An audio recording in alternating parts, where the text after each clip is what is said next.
आचाग्रह कृतेषु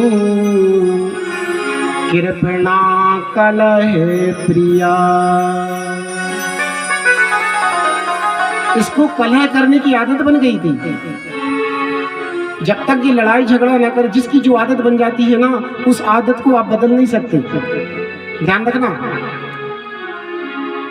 जिसकी जो आदत बन गई है उस आदत को आप बदल नहीं सकते। जिसकी निंदा करने की आदत बन गई वो निंदा करेगा, जिसकी बुराई करने की आदत बन गई वो बुराई करेगा। आदत में शामिल है। एक तांगे वाले को एक सवारी तांगे वाले के पास में गई, बोले भैया हमको सवेरे 8 बजे हमारी गाड़ी मिलवा देना, हमको बोर्दई जाना है। 8 बजे गाड़ी आ जाती, तांगा वाला बोला ठीक है आ जाएंगे। अब जो 7:30 बजे तक तांगा लेके नहीं आया, सवारी परेशान। 7:30 बजे तांगे वाले के पास पहुंची, तांगा वाला सो रहा। अरे भैया क्या कर रहे हैं तुम, हमारी गाड़ी चुक जाएगी, आप सो रहे हैं, जल्दी जल्दी। उसने जल्दी जल्दी घोड़ी को तांगे में नहा और लेके आ गया, सवारी को बिठा के चला। अब घोड़ी भी बड़ी विचित्र, 10 कदम चले और खड़ी हो जाए। वैसे तो लेट हो गया था, 10 कदम चले और खड़ी हो जाए। फिर वो तांगा वाला तांगा से नीचे उतरे और वह घोड़ी के सामने डांस करे। फिर वह 10 कदम आगे चले, फिर 10 कदम आगे चले, फिर खड़ी हो जाए। फिर तांगा वाला उठे, फिर घोड़ी के सामने जाके डांस करे, तब वह घोड़ी आगे बढ़े। सवारी परेशान, भैया जी क्या नौटंकी है तुम्हारी, अरे तुम बार बार उतरते हो, बार बार तुम्हारी घोड़ी खड़ी हो जाती है, बार बार जाके तुम उसके सामने डांस करते हो। तांगे वाला बोला भैया माफ करना, जल्दी जल्दी में जो घोड़ी तांगे में नहते उसको घर में छोड़े, और जो शादी बारात में ले जाते वो तांगा में लेके आ गए।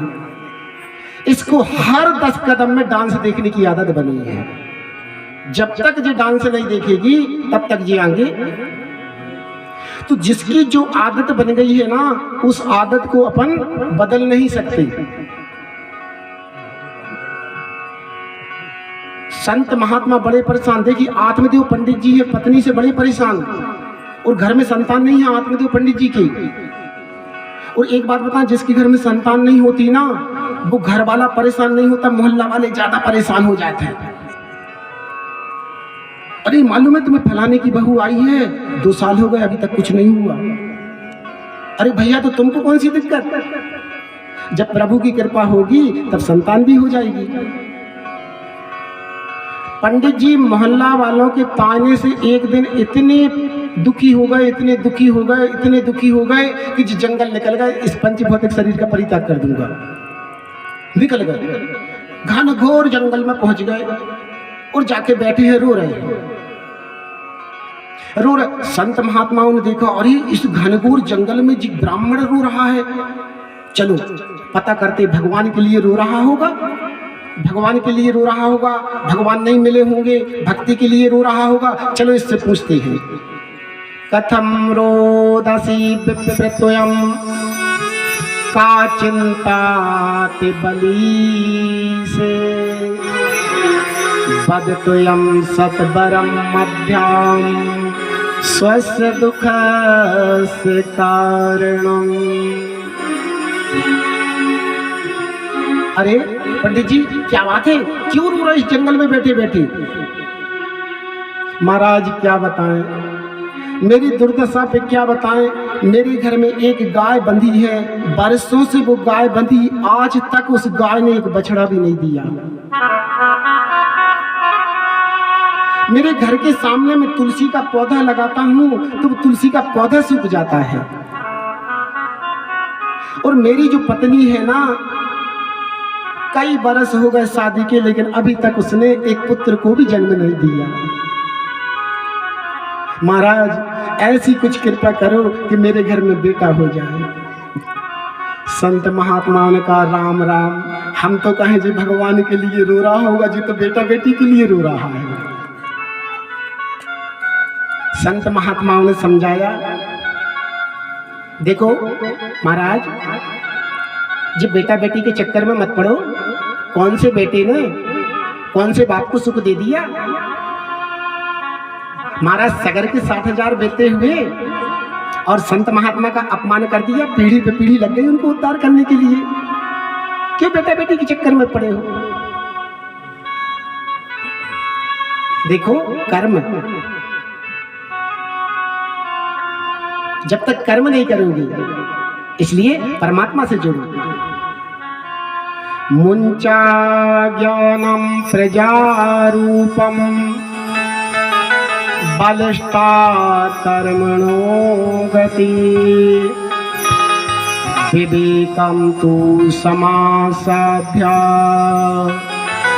त्यज संसार वासनम।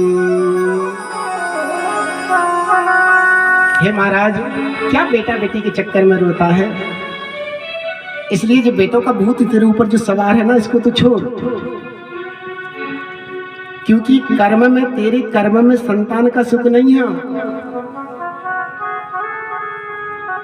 आत्मदेव महाराज ने कहा, महाराज मैं भी ब्राह्मण हूँ जात का, जी प्रवचन देना मुझे भी आता है और तुमसे अच्छे प्रवचन कर लेता हूँ। तुम तो मुझे संतान दो, किसी भी प्रकार से मुझे संतान होना चाहिए। देखो संतान 3 प्रकार की होती है। अब आप लोग जितने बैठे हैं ना, आप लोगों की सबकी संतान है तो बता देना। मैं बता देता हूँ 3 संतान कौन कौन होती है। एक होता है लड़का,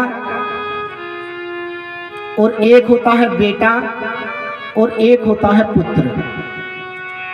अब आप लोग बताइए, इन 3 में से आपका कौन सा वाला बेटा है? लड़का है का बेटा है का पुत्र है? कौन सा है? बताओ बताओ, जल्दी बताओ, देर मत लगाओ। कौन सा बेटा है? देखो बेटे 3 प्रकार के होते हैं। एक होता है लड़का। लड़का किसको बोलते हैं? जो प्रतिदिन माँ बाप से लड़ाई करे वो होगा लड़का। जो प्रतिदिन माँ बाप से लड़ाई झगड़ा करे वो होगा लड़का। और बेटा किसको बोलते हैं? जो शादी होने के बाद में पत्नी को घर से लेके आके पिताजी से कहे अब हमारो बंटवारो कर दो, वो होगा बेटा। अब हम अलग रहे हैं,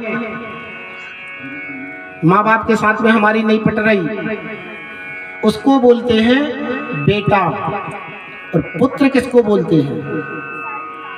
पुत्र उसको बोलते हैं जो पिताजी से कहे कि पिताजी आपकी जायदाद तुम किसी को दे दो, लेकिन हिस्सा में तुम आ जाओ ताकि हम सारी जिंदगी तुम्हारी सेवा करेंगे,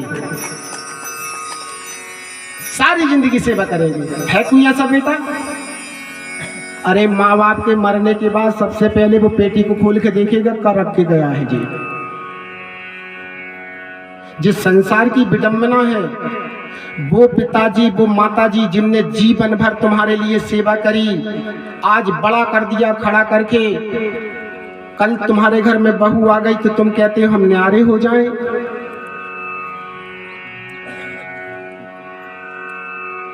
इसलिए महाराज बेटा बेटी के चक्कर में मत पड़े तू। और एक बात बताऊं, तू एक जन्म की बात कर रहा हूं, मैंने तेरी ललाटों को देख लिया है, तू एक जन्म की बात कर रहा। अरे 7 जन्मादि पुत्र पुत्र नवेब च नवेब, एक जन्म की बात तो छोड़, 7 जन्मों तक तुझे संतान का सुख नहीं है। ऐस आत्मदेव पंडित जी ने ब्राह्मण के सामने पत्थर पे सिर पटक दिया। महाराज अब तो प्राण निकल, यही ले लूंगा, यही पंचभौतिक शरीर का परित्याग कर दूंगा। संत महात्मा ने कहा अरे महाराज क्या कर रहे हैं, मर जाओगे? तो बोले मरने तो बैठे ही हूँ, अब तो तुम बेटा दो, नहीं तो मैं यही। संत महात्माओं ने कहा बड़ी झंझट पाल ली।